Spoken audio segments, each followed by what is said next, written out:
Olha, em primeiro lugar, quero agradecer aqui ao convite, tá, presidente? É sempre uma honra poder falar, ainda mais falar para servidores públicos. Eu fui servidor, né? Fui servidor público temporário, mas fui um tempo, tenho na minha família servidores públicos federais, então é uma categoria que eu tenho um orgulho e um carinho muito grande. Ainda mais que eu tive oportunidade de ser diretor de duas autarquias federais, as duas autarquias eu fui diretor administrativo, financeiro e de planejamento. Então, eu lidava diretamente com os servidores. E faço doutorado atualmente numa universidade pública federal. Então, tenho contato quase que diário com os servidores. Com a realidade dos servidores.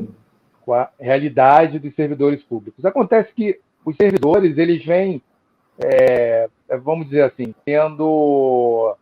Eu não vou usar o termo atacado, né, porque eu acho que fica muito forte, mas já há vários governos que sempre se cria uma polêmica em torno dos servidores, como se o grande problema do nosso país, tá, fossem os servidores. Então, se fizer uma avaliação dos últimos governos, parece que, olha, falta para a saúde. Por quê? Porque temos servidores. Falta para a educação, temos servidores. Falta para investimento, por exemplo, nas Forças Armadas, a culpa são dos servidores. Então, é como se os servidores fossem o grande problema e a solução mágica para tudo é tentar reduzir, tentar demitir, tentar congelar salários, promoções, enfim. Então, a varinha, né, mágica, aquela mágica sempre passa pelos servidores. E eu, como vivo numa realidade um pouco diferente, tá? Eu costumo dizer, e aí, só para fazer essa introdução, sem entrar aqui ainda no mérito da própria PEC, é que nós devemos hoje agradecer se nós ainda temos economia, tá? A economia ainda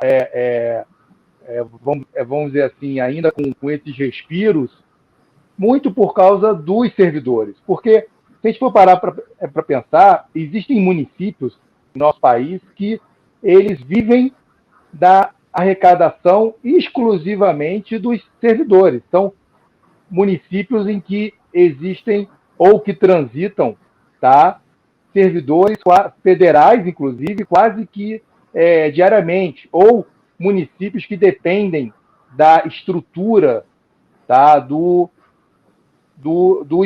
servidores. E quando eu falo estrutura, é tudo. Por exemplo, quando se faz um home office, tá, que é uma tendência que vai se tornar uma tendência mundial, quando a gente olha, por exemplo, os servidores, a gente esquece que existem vários municípios, por exemplo, que a economia ela é muito voltada, digamos, para o dia a dia das universidades federais. Então, nós temos aquelas cidades universitárias. E não é só o professor ou aquele servidor, não é só ele ir até a universidade, não é só ele pagar o seu imposto diário, né? Não, é ele, por exemplo, comprar aquele pão e aquele cafezinho naquela padaria que ele sempre compra e agora que ele está em casa ele não compra mais.